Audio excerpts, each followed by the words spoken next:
5 years ago this week, a 112-car train derailed just outside Minot, North Dakota, the state's fourth largest city.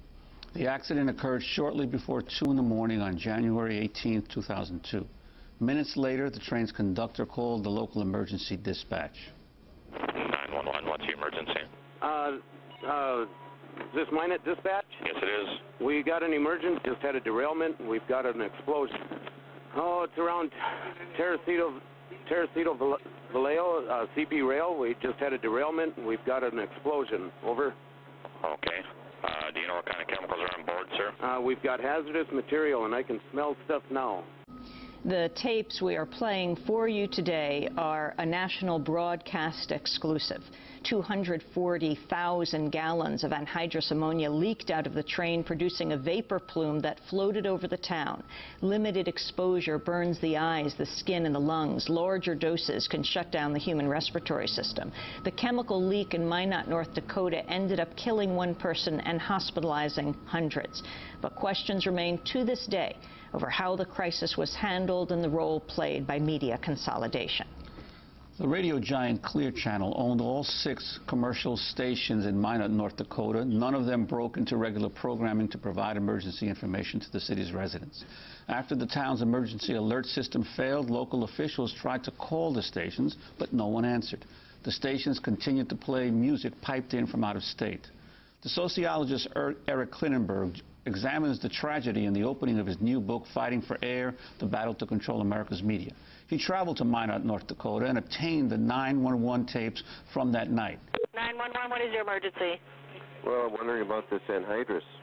Sir, you stay in your home, treat it like smoke, turn your furnace off, put towels underneath the doors, go in your bathroom, turn the shower on, and cover your face with wet towels. Okay. And stay there until further instructions by law enforcement. Okay, because the PA system doesn't work, and it's... Understand that, and also we've been putting it out over the cable TV and the radio. What's the radio station?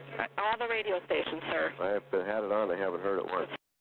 When residents of Minot, North Dakota tuned into KCJB, there was no emergency information about the chemical spill. Well, Eric Klinenberg is with us now, Associate Professor of Sociology at New York University and author of the new book, Fighting for Air, The Battle to Control America's Media. He also wrote Heat Wave, A Social Autopsy of Disaster in Chicago. Welcome to Democracy Now! Good to be here. Explain more about these tapes and what exactly happened in Minot. Well, I had started to hear about this disaster, this communications breakdown in Minot, North Dakota, but I needed to know the real story of what happened there. Essentially, in this country, since the Cold War, we've treated the radio system as part of our national security system during a crisis. We turn on our radios when the power's out to get information about how to stay safe. And in a time when the nation is concerned about securing the homeland and the threat of future crises, we're investing massive resources in making sure we're safe. The communication system should be a vital part of that. So I started to contact people in Minot and ask them about the story, and finally was able to persuade someone to send me these tapes that we've just heard. It's disastrous in a true sense of the term. People turned on their radio trying to get emergency information and instead just got the same DJs smooth talking, the same music they always get. Why? Where were they? Unfortunately, there was no one either in the studio of any of the 6 commercial radio stations that Clear Channel owns there, but also no one answering the phone, no one able to issue an alert. So, in essence, all the stations were basically being programmed in automated fashion from someplace else?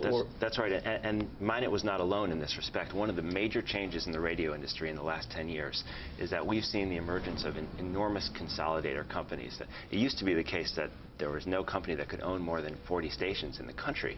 Now Clear Channel owns 1,200 and others own hundreds.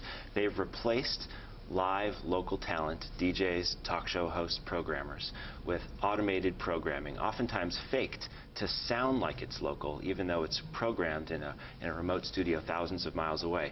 That night in Minot, North Dakota, there was no one in any of those 6 stations. They were all consolidated into 2 offices, and the result is that when the emergency alert system failed, there was no way to get the word out. Where are the human beings? That's the question. There's rules in radio that you have to have a live operator.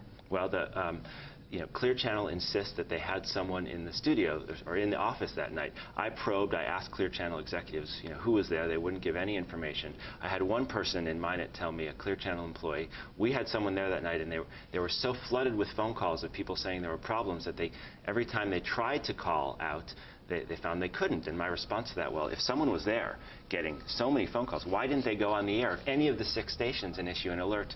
No answer. It smelled very fishy to me. I think this is a story that Americans need to know, because when we make policy decisions to allow more consolidated media ownership, to allow one company to own 6 stations, it's my belief, my experience, that we compromise our local security, our national security. The Minot story is not alone. I spoke with David Rubin, the dean of the communications school at Syracuse, on that blackout in August 2003 that swept across the Northeast and up into Canada. Syracuse was affected. He went immediately to his emergency broadcaster, his all-news radio station. It also turned out to be owned by Clear Channel, which owns 7 stations in Syracuse. He got news about the streets of Manhattan. He couldn't find out what was happening in his hometown. This is a serious problem. I think all of us need to ask ourselves, what would happen in our hometowns if there was a crisis like the one in Minot?